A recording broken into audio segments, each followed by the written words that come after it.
This is a special report from About Space Today.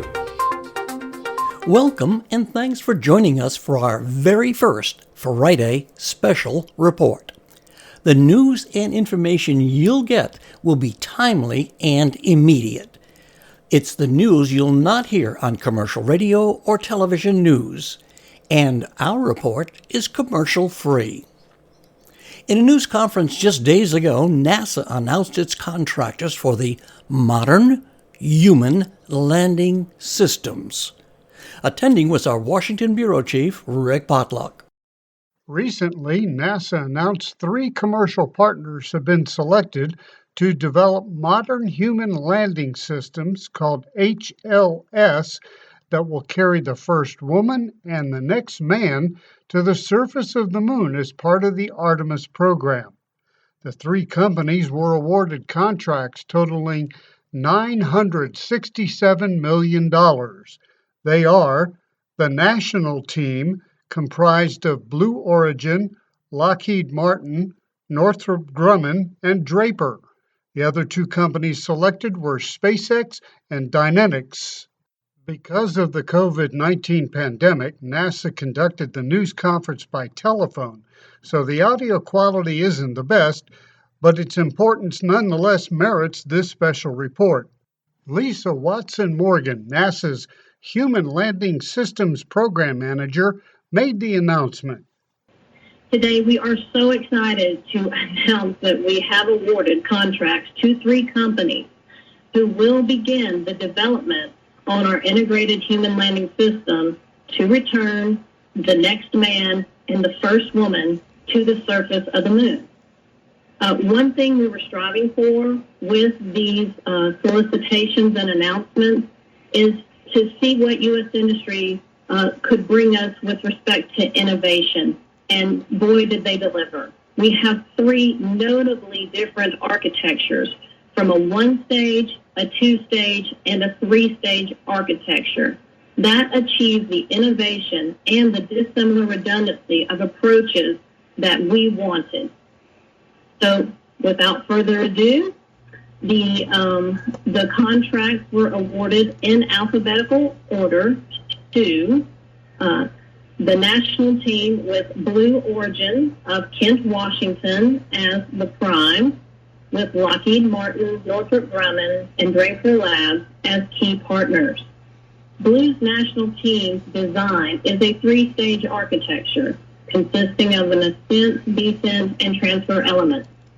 A unique aspect of the Blue Origin team is their ability to leverage the Orion Heritage System for their ascent element from Lockheed Martin. Blue will develop the descent element, and Northrop Grumman will provide the transfer element.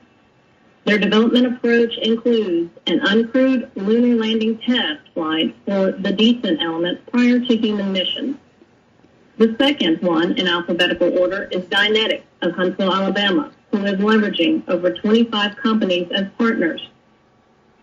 The Dynetics design is a 2-stage architecture with a common ascent and descent element and anytime abort capability. It has a unique low-slung crew module, putting the crew very close to the lunar surface for safe access. Dynetics will perform a demonstration flight to verify key capabilities for its lander system. The third company that we awarded to is SpaceX of Hawthorne, California. The SpaceX design is a single-stage solution using their Starship concept. It provides extensive volume for the crew with 2 airlocks and ample downmass capability. It can land up to 100 tons of cargo on the moon. It builds off of their Falcon and Dragon heritage. The SpaceX proposal included in-space propellant transfer demonstration and an uncrewed lunar test landing.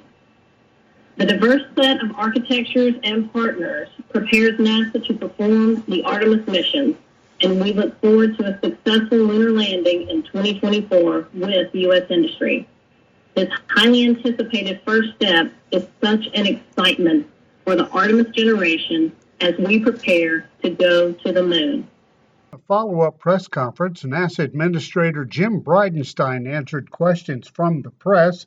Among those included how important the Gateway was to the Artemis program. So I'll go ahead and field that one. A couple of things that are important to note. And Jeff, I know you know this, we've talked about it a lot. The Gateway is critically important for what NASA is trying to achieve. Remember what we said. We need to do two things. Number one, we need to get to the moon soon. The reason we go fast is because it enables the program to be successful. We've tried to go to the moon before. It takes too long, it costs too much money, and it gets canceled.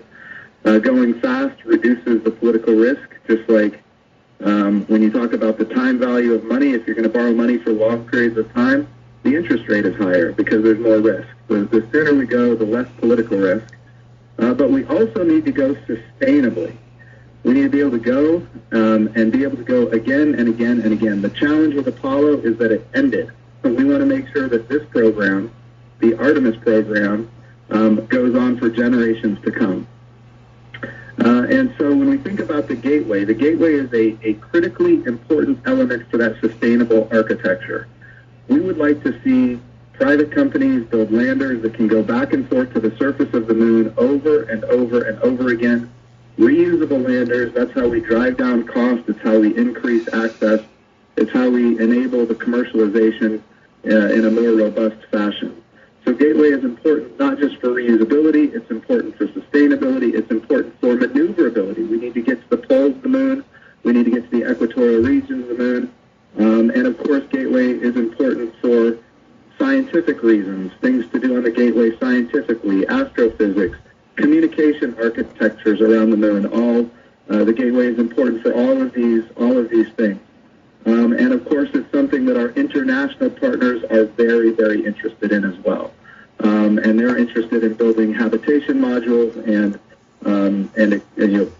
doing the experiments that they want to do way out in deep space and using the Gateway as a tool for that. So it is in keeping with Space Policy Directive 1. We go to the moon. We go to the moon sustainably. We go with commercial partners, which is what today's announcement is all about. And we go with international partners, and the international partnerships are critically important, and the Gateway is part of that as well. So I want to emphasize for everybody on the phone how important the Gateway is for the sustainable architecture and for a whole host of other reasons. It is also important to note that we have the priority is to get to the moon by 2024. And we believe that getting to the moon by 2024 does not require the Gateway.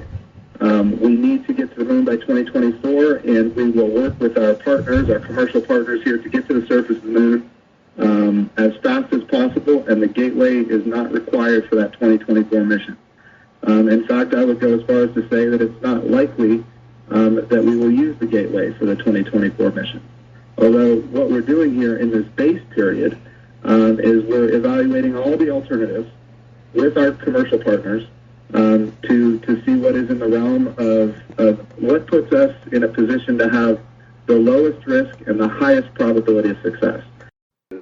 Lisa Watson Morgan and Jim Bridenstine were both asked to compare Artemis to Apollo with regard to the moon landings. And one of the first things we are going to review is the verification and validation plan, which I know you're very familiar with. It will show, do we inspect, do we test, what are we going to analyze? How are we going to make sure these systems are certifiable for humans? So, of course, the short answer is no, it's not going to be the first time.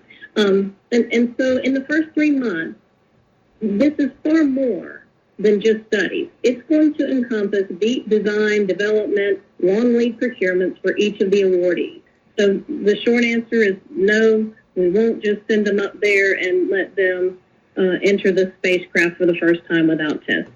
During this base period, we're going to be assessing what is the highest probability of success for a 2024 landing.